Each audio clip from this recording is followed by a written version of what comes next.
Jadi Bapak dan Ibu, ketika kita mau mencoba mengembangkan laboratorium yang bisa diberdayakan untuk edupreneur,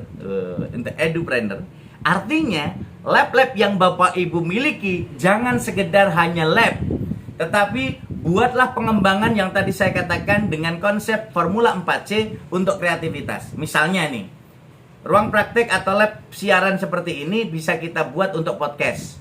Ya. Lalu podcast laboratorium Bapak Ibu nanti dikemas punya produk kanal YouTube sendiri. Dari kanal YouTube itu menjadi produk unggulan setiap produk-produk yang Bapak Ibu buat. Misalnya Bapak Ibu membuat tutorial apa dalam lab. Lalu ada komunikasi proses pembelajaran berbasis lab secara seri. Nanti guru A, B, C, D. Lalu kanal YouTube Bapak Ibu bisa lihat. Nah, itu mengembangkan bahwa laboratoriumnya betul-betul dikemas menjadi salah satu media pengembangan berbasis sarana prasarana untuk pembelajaran dan wirausaha.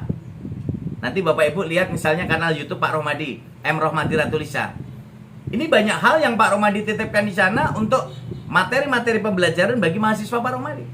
Tapi proses itulah yang sebenarnya kita lihat. Ini bagian dari inovasi. Kalau tadi saya tunjukkan misalnya Bapak Ibu di sini memiliki sarana prasarana yang seperti ini, misalnya ya, memiliki laboratorium bahasa yang lengkap seperti ini, keren. Tapi pertanyaan yang kedua, seandainya Pak Rohmadi saya belum punya, apa yang harus saya lakukan? Inilah tantangan. Jadi bukan berarti kalau kita belum punya, hidup sudah berakhir. Tidak.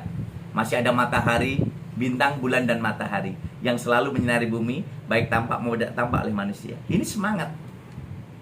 Kalaupun matahari tidak terbit, masih ada bintang di malam hari yang menjadi pelita dalam kegelapan. Kalau bintang tidak terbit, masih ada bulan yang sinarnya sejuk, menyinari tubuh kita, menyinari hati kita, dan selalu dirindukan ibu-ibu setiap bulan. Nah, ini menjadi salah satu bagian penting. Ketika kita memanfaatkan laboratorium yang kita miliki, dan nanti kita diskusikan pertanyaannya, Bapak Ibu sudah punya lab apa belum? Nah, sehingga kalau sudah punya lab, maka kita akan bisa kembangkan seoptimal mungkin untuk menghasilkan karya-karya unggulan sebagai media edupreneur. Jadi sebagai edukasi ya, sebagai trainer wirausaha ya, dan itu akan berdampak untuk kita semua. Nah, sehingga kalau kita lihat seperti ini, tentu saja harus ada integrasi penguasaan 6 literasi dasar. 6 literasi dasar. Literasi menulis dan membaca yang sering saya gaungkan. Ayo berliterasi dengan Ratu Lisa, rajin menulis dan membaca untuk multi generasi Indonesia. Literasi numerik, literasi keuangan, literasi digital, literasi sains, dan literasi budaya dan kewargaan. Ini semua dilakukan dalam rangka pengembangan laboratorium sebagai media pembelajaran, sebagai pusat sumber pembelajaran. Maka Bapak Ibu yang kami hormati, kalau kita lakukan pengembangan laboratorium, strategi pengembangan yang kita lakukan, yang pertama niatkan untuk ibadah. Ini penting. Kenapa?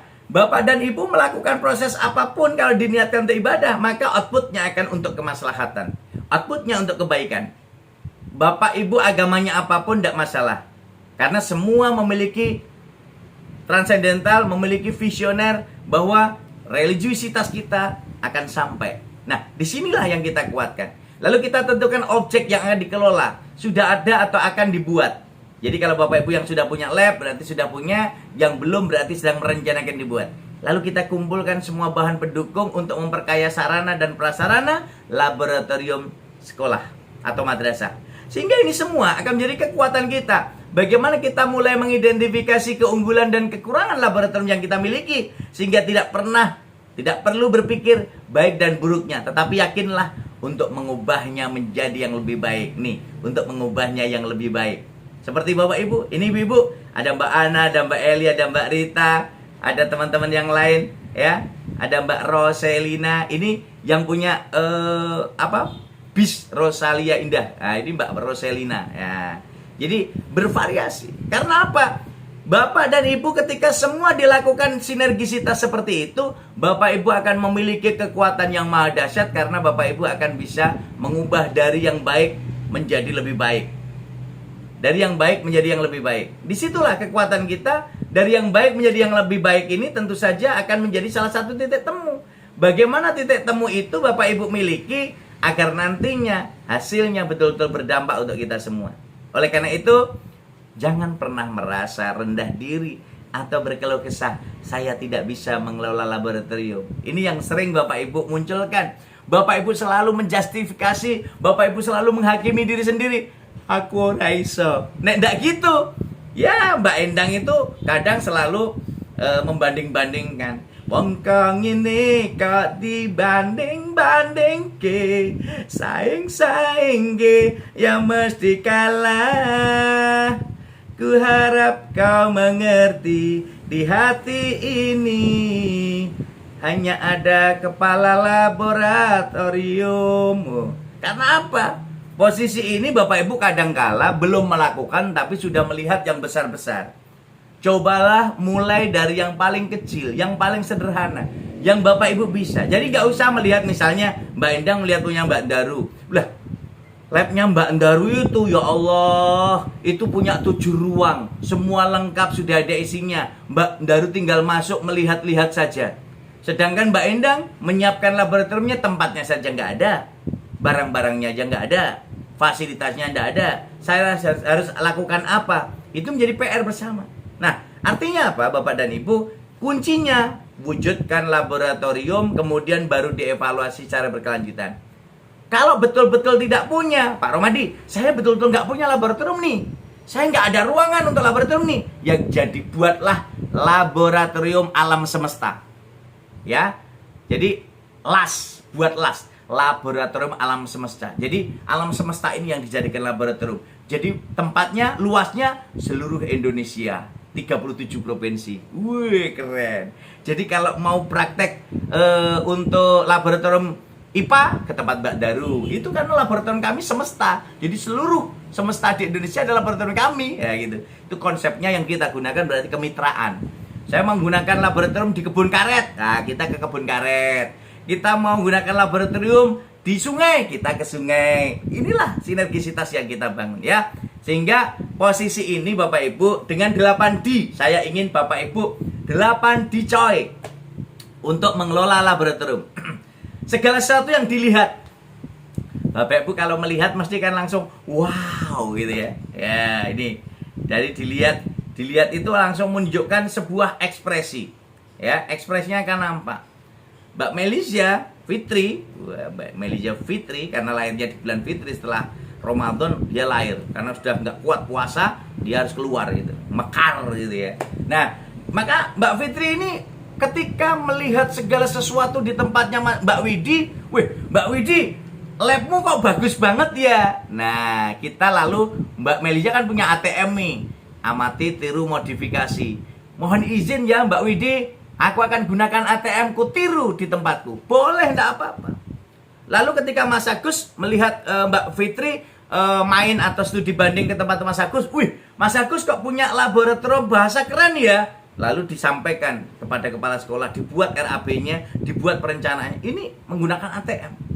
Atau minimal kalau sudah punya ATM, gunakan ADMI. Ya minimal kuliah di ADMI lah. Amati, tiru, modifikasi, dan ada inovasinya. Tadi kalau ATM kan hanya amati, tiru, modifikasi.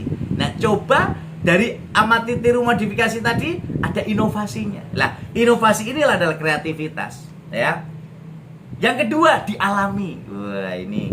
Jadi Mbak Melisa sama Mbak Widi ketika sudah mengalami langsung di lab, waduh ini lab kok rasanya kayak ada di Mekah gitu ya, panas gitu ya.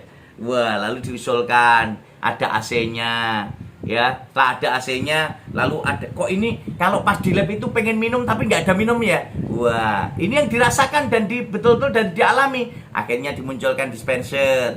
Wah, dispenser ada air panas, ada air dingin. Wah, tapi kalau hanya air panas, air dingin kok rasanya nggak nyus ya.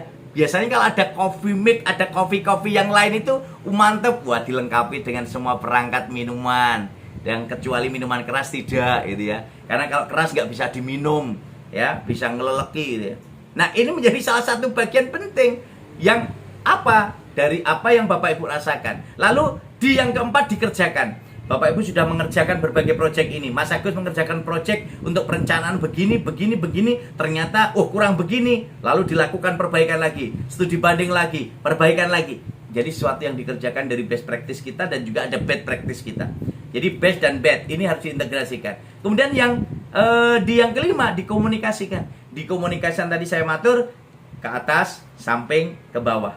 Kepala sekolah, dinas, bahkan terobosan CSR Bapak Ibu lakukan, ajukan kalau dekat Bapak Ibu ada perusahaan-perusahaan, buatlah proposal, ajukan ke sana, pasti dapat CSR. Karena perusahaan-perusahaan itu wajib hukumnya 5% CSR dikeluarkan. Maka Bapak Ibu kalau ada di daerahnya pabrik-pabrik itu, buatlah proposal. Ya, mesti dapat itu, ya, mesti dapat. Nah, sehingga dari situ dikolaborasikan. Nanti dikolaborasikan lab CSR dari perusahaan tertentu, dari dunia usaha industri dengan lab yang Bapak Ibu kemas di sekolah.